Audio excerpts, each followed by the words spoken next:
Motus Battle League, Revolution 3. Nandito pa rin kami sa B-Town Events, Baras Rizal. Huling laban ng gabi. Baras, magingay tayo para sa parating na laban.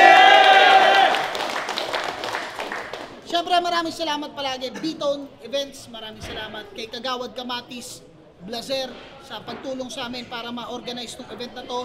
Sa Crown Manila, Pastry Vapors, Cyber Philippines, Auto Beats, sa Wild Max, kay Tin Kaaway, sa Taragista Kuyaki, maraming salamat. Sa mga tropang Rizal din natin, shoutout sa Kalaus, sa Gabs Backyard at sa Vape Plaza, maraming salamat sa inyo lahat. At sa mga sumuporta sa atin sa live, sobrang solid nyo lahat. Laban to sa kanan, galing na Las Piñas at Siniloan, Laguna, mag-ingay para kay Shaboy. Ayan, shoutout muna sa inyo mga tropa at shoutout sa Black Manila, kay Boss Sherwin, Crown Manila, Ulap Clothing, Dentalica Dental Clinic, Hassel 4D, Mosated Cap, El Papi at kay Popo Cadiente. Siyempre Black Manila, shoutouts din, Dentalica Dental Clinic, kay Ninong Doc Siven, maraming salamat. Sa kaliwa naman, kilala nyo na, galing ng Antipolo City, mag-ingay para kay Husky. Yeah! Yo, shoutouts nga pala, Naumanas, at syempre sa lahat ng pumunta sa Cupal Clothing, binigyan nyo ako ng isa. Thank you. Yo, Naumanas nga pala, at syempre kalalabas lang ng music video. Tama ba music video ni Tyke? Ni Utol Tyke, yan, check nyo yan sa mga music platforms at sa YouTube. Yon, nag-cointos kami, nanalo si Husky. Pinili niya mauna, unang banat kay Husky, Revolution 3. Pakinggan natin. Oh really? That's so crazy. Ano naman? Kesa naman sa'yo. Gulo ko ba isip mo? Advance rebuttal yan para sa mga sasabihin mo. May ganun ba? Utol Zayt! Anong nagtulak sa'yo para ilaban mo ko sa tulak? Tangina mo, hindi mo ako masisindak porkit bigotilyo ka na, damulag. Pero okay lang. Wala namang karir na mawawala. Nasa tamang landas ka lang ng moral para mapahiya. Landas, moral, mapahiya. Oh, got bars. Putang inan to. Nag-uubad din to sa battle. Kaso mas malala. Yun sa akin, wholesome lang, entertaining sa madla. Pag eto napasok ng Adonis, bagong buhay to ng bongga. Imbis ipitan ng 1 million, iipitan to ng droga. Pero, ako nga ba yung pasimuno? Ito na, sobrang negatibo. Huwag mo akong sisihin sa dungis na hindi ginamit yung sentido. Tsaka paano kayo nakasigurong ako nga yun? Nakamaskara ako nun. Tsaka, putang ina, kahit suotan mo to ng bling-bling, hindi ka magmumukhang expensive. Mukha kang pamato ng touching dun sa exclusive. Oh, tangina Shaboy. May sulat sana ako eh. Kasi hindi ko masabi. Utang ang sait mo sa ilong. Parang wasabi. Tsaka, nagregalo ng cellphone sa chicks. Muntik ng mayari. Hindi cellphone yung tinutukoy ko Tumatawag yung mayari. Tanga na. Rekta na agad eh. Kaukuha pa lang sa jeep. Hindi man lang nabilan ng SIM card, puta, ang cheap. SIM card, cheap. Tanga na. No? Uulan ng bars dito, puta ka na. Antayin nyo lang, babaha. Kaso, palit ka ng muka. Shaboy, pukin ng ina. Ibang klase talaga to. Kahit anong sabihin mo dito, i-absorb lang nito. Tinan mo to. Bonjing. Ang laki ng katawan. Ganito itsura pag tumaba yung swan. Puta, main event to. Feeling mo, patok ka sa panlasa. Bread and butter niya daw yung wrap eh. Sirang-sira ka nga sa masa. Bread. Masa. Okay lang yun. Ganon yung delivery. Pukin ang inang yan. Breadwinner ka ba? Doon ka sa bakery. Pero sa bagay, putang ina, wala nang kailangan pang gawin. Shaboy nga pala ang mascot ng Michelin. Ina mo, buong katawan mo, puro bilbel. Si bunganga mo pa matabel. Lahat ng sabihin mo dito, okay lang eh. Kahit sabihin mong pangit siya, kahit di naman totoo. Nakamputang ina! Sinungaling ako! Sige na, ikaw na. Masyado nang mahaba. Tignan mo, ito, alam ko, titirahin mo yung aking baba. O, round 1. Let's go. Ayan, game! Akala ko nung una, si Makoy lang malakas mag-request sa'yo. Puta, ngayon ko lang nalaman. Kasi ang swerte mo naman, unang salang mo sa Motus, flip top MC agad kalaban. Pero joke lang. Si Husky talaga yan ng flip top, kaya ganyan ang postura. Ang kauna-unahang flip top MC na sumisira ng kultura. Kaya kung titirahin mo lang ako sa paghubad ko, hoy, mag-isip-isip ka muna. Baka mag-reflect lang sa'yo lahat ng sasabihin mo kapag naalala mong ikaw ang nauna.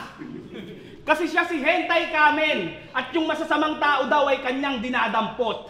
Madalas niyang tulungan yung mga biktima ng rape tapos siya din naman yung kumakantot.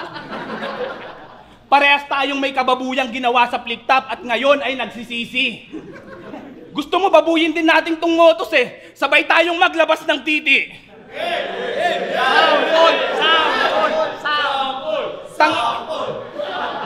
Tangina mo, palaban tong kaharap mo ngayon kaya hindi ka pwedeng mag-angas. Pag nilabas ko tong titi ko dito, ipapasubo ko pa dun sa pinadala ng baras. Sa lahat ng active sa flip top, ikaw lang yung mukhang retarded. Malalaman yung nasa TI yun na yan kapag may nakita na kayong nakapark na L300. Pagdating niyan sa venue, talagang todo siya kung magpapampam. Binablog pa niyan bawat kaganapan, bitbit yung mumurahin niyang dashcam. Tanginang vlogger to, dashcam yung gamit, kundi ka ba... Tanginang vlogger to, dashcam yung gamit, kundi ka ba naman hinayupak? Paano ka mag-vlog? What's up mga kaplanet? Nandito tayo ngayon sa flip top at may nagkabanggaan ng utak. Trying hard na content creator, wala namang kwenta, pinaggagawa. Kung ano-ano na lang binablog niyan, pati mga nagkakantutang palaka. Todo flex pa yan ng farm nila, kala mo kung sinong magaling. May mga video ka ng pag-ani, pero wala kang video na nagtatanim. Akala ko ba lumaki ka sa bukid? Ba't mukhang wala ka namang alam? Paawa effect ka masyado, sino ka? Si Alice Guo na lumaki sa farm? Nung in-interview siya ni Robin Padilla, may paiyak-iyak pa ang puta. Tinanong siya kung kailan siya natutong mag-farming. Sagot niya, bata pa lang po ako, kumakain na ako ng lupa. Tanginang to, nasa mainstream media na kung ano-ano pang sinasabing kaululan. Kumakain ka ng lupa? Anong luto ginagawa mo doon? Dinuguan? Pasalamat ka, pagod pa yung utak ko sa sunod-sunod kong laban nakaraan. Tinamaan man na matinding trangkaso, at least ginawan ko to ng paraan. Kaya pasensya ka na site kung bigla akong nawalan ng gana. Binigyan mo ba naman ako ng kapwa ko hubadero, eh di nakita ko lang yung sarili ko sa kanya. Ay. Pati na may nagkakantutan pala ka, binibidyo ko pa. Kung saan sa kasi pumapwesto, tangin na ka.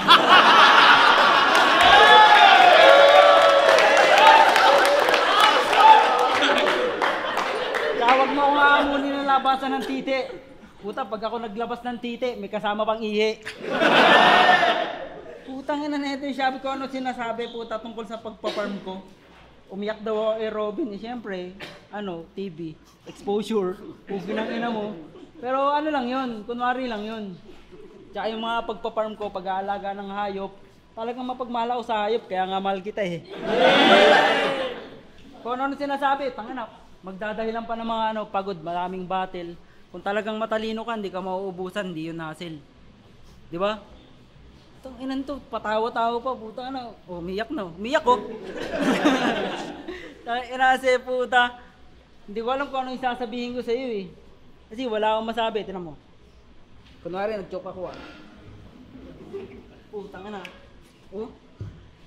Big joke ang puta!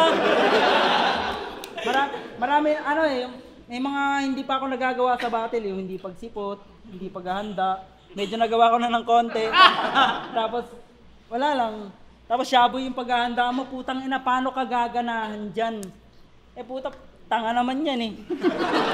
Diba? Shaboy. Magaling ba si Shaboy? Makulit. Guwapo ba si Shaboy? Makulit. Putang ina to. Nasa flip top ka na. Buti kinuha ka pa. Pinakiusap ka sa akin ni M-Site eh. Labanan daw kita. Puta, lahat ng to pabor sa'yo. Kung hindi ka nakatunog. Putang inang yan oh. Hindi sayang yung laway sa ilang beses na usog. Nagis nyo ba? Laway, usog, puta. Pero usog, ano mo. Usog ka ron. Kasi ang baho mo eh. Shaboy talaga oh. Sayang talaga yung laban na to. Kasi hindi ako naganda. Sa 22 pa kasi yung birthday ko eh. Doon dapat talaga. 20 pa lang eh oh. Tsaka pa ako magkakatay ng manok. Pero sa ngayon, magkakatay muna ako ng bugok. Bugok, katay, puta, itlog pa lang yun eh. Bawal yun, hindi yung kinakain. Shaboy, pukin ng inang. Ang laki ng tiyan mo ah. Parang lahat na ng pagkain dito, kinain mo ah. Dumating ako dito, hindi mo man lang binigay yung pagkain ko, kinain mo eh. Ang inan to. Puti na mo. Ano sapatos mo? Balat. Mukha mo, burat. Chat lang ako, kunwari, joke ako. Iisipin ko yung susunod na lines. Oh. Shaboy, Black Manila, Black Mamba, Ahas, Walang Kupas, Todas. Kung ano, kahit ano nang sabihin ko, pukin ang inang yan. Kasi may lyrics talaga ako dun sa sasakyan eh. Kuhain ko si Onax. Basahan din kita. Kaso pag tinatapakan ko to dito, puta, basahan din kita. Pero sa bagay, sarap no? Pwede na, sige na, round 2. Isipin ko lang yung mga linya kung ano, nalimutan. Round 2, Shaboy. Okay, tanginang yan. Sayang sa ito, dapat nagpahinga na lang ako. Tanginang yan, nakagaling ko lang kasi nung battle ng June 29. Eh, dapat di ko tatanggapin to. So, pasensya na na-disappoint lang ako kay Aski. Game! Napanood ko yung laban nyo ni Deo. Tangina, nakakadiri. Sa kalagitnaan ng battle, biglang may nagsampalan ng titi.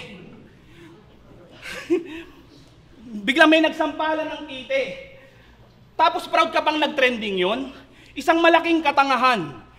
E pinag-usapan lang naman yung laban nyo dahil dun sa naglaplapan. Tapos kunyari ka pa nandidiri dun sa dalawa. Halata naman napanggap ka. Nagagalit ka sa kahalikan ni Deo dahil hindi ikaw yung nilaplap niya.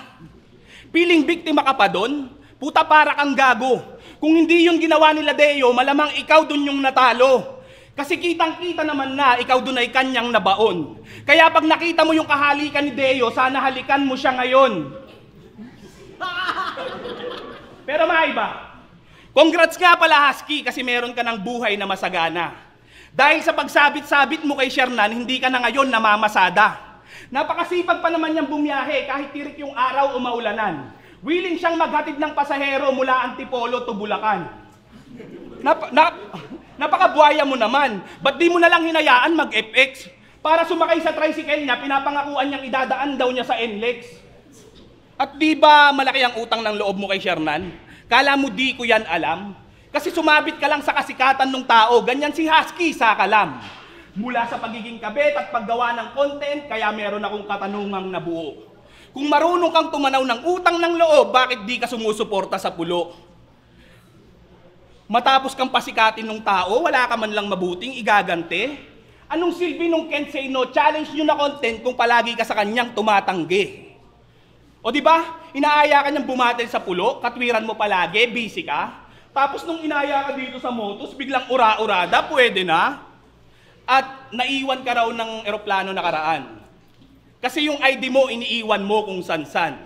Alam mong pupunta kayo sa gubat at yun ang pangunahing requirements ni Tarzan. At ito yun ang pangunahing requirements ni Tarzan. Putang ina. paimportante ka masyado, kala mo pang heavyweight ang bagsakan. Yung performance niya naman kay Acer, kala mo lumalaban sa laglagan. Oh, baka napipikon ka na. Hindi pa ako niyan tumutodo. Ganto ka rin bumatel, di ba? Kasi wala ka rin namang modo. Pinanood ko yung mga battle, ilang beses kong pinanood yung mga battle mo, pero yung gigil ko, di ko mahagilap. Pero kung gusto mo talaga akong makilala, pwede natin itong ulitin dun sa flip top.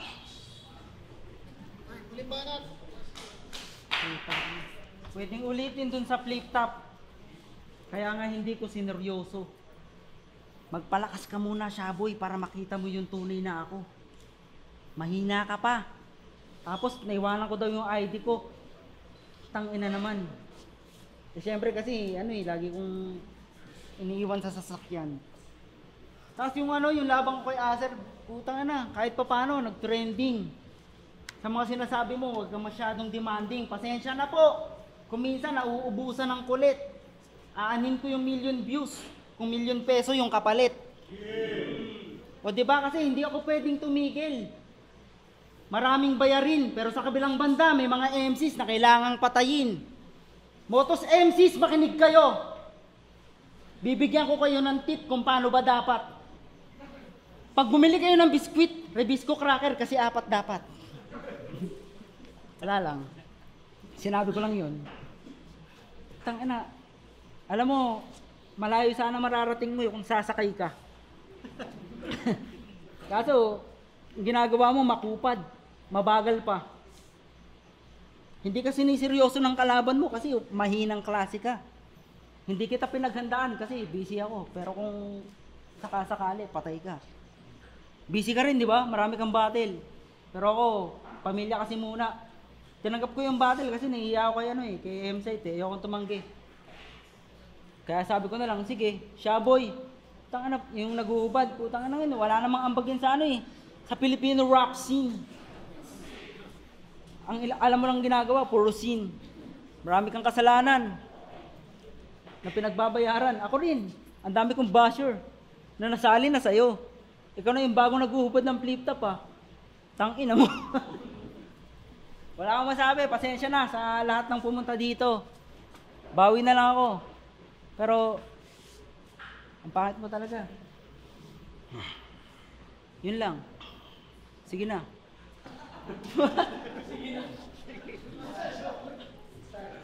Ayun na, Hindi, joke lang. Ayun, shoutout na lang ako. Musuanted.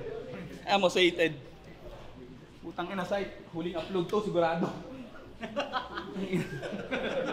Okay, babae, last battle na, itatawid na lang natin para matapos na. Okay, round 3 game! Di ba may latest vlog ka sa YouTube nung namimitas ka ng mangga? Alam mo bang paborito yun ni M-Site? Kaya siguro nagdala ka pa. Okay din yung mangga sa farm nyo, no? Medyo kamukha mo, boy. Kung ganyan ang itsura ng lahat ng mangga sa Pinas, ang sarap niyan isawsaw sa kumunoy. Tangina kasing babayan, ang layo ng pagitan sa bibig mo. Yan ata yung sinasabing bagong disenyo ng lanseta, saksak mo sa dibdib mo. Kaya alam kong hindi ka marunong magtanim, kasi imposible naman ang nakaya mo po. Kasi di ba magtanim ay di biro, maghapong nakayuko? Paano kanyan makakayuko? Kaya nung pandemic, tuwang-tuwa to, kasi kapag naka-face mask, mukha daw siyang K-pop artist. Ngayon, hindi na uso yung face mask. Tingnan nyo, mukha ka nang may arthritis. Kaya kaka-welding mo yan, kaya naging Hagardo kaka-welding mo yan, kaya ganyan na yung mukha mo, naging Hagardo Versosa. Kaya humaba ng ganyan yung baba mo, kasi imbis sa likod, dito ka nagpapabentosa. At titirahin ko din dito yung grupo mong no manas. Di nyo ako maaawat. Di ba ang requirements para makasali sa grupo nyo, dapat meron ka munang tigyawat? Ayos ang ganda ng pangalan, no? No manas. Pero nakakabanas kayo, gago. Inisa-isa ko yung mga miyembro nyo at nakita kong manas na manas ang inyong amo. Pero seryoso, sinanla mo daw yung tricycle mo para lang makapagdroga? Tapos kinabukasan, nagdala ka ng kariton tapos pumila ka sa inyong toda? Yung mga katoda mo nagtataka na sa'yo. Yung mga katoda mo nagtataka na sa'yo, kaya tinanong ka na ng yung katabi. Nung tinanong ka kung nasan yung tricycle mo, sagot mo, bumiyahin na ako ng 3 kagabi. Ayos Di ba nagsimula ka sa flip top na may istilong katatawanan? Tapos ngayon nag-iba na ng atake kasi yung jokes di na mapangatawanan. Kaya nung laban niyan kay Invictus, nagmukha lang tanga yan. Kasi nung sinubukan mong magpaka-technical, doon ka lang nila ulit pinagtawanan. Ayun na.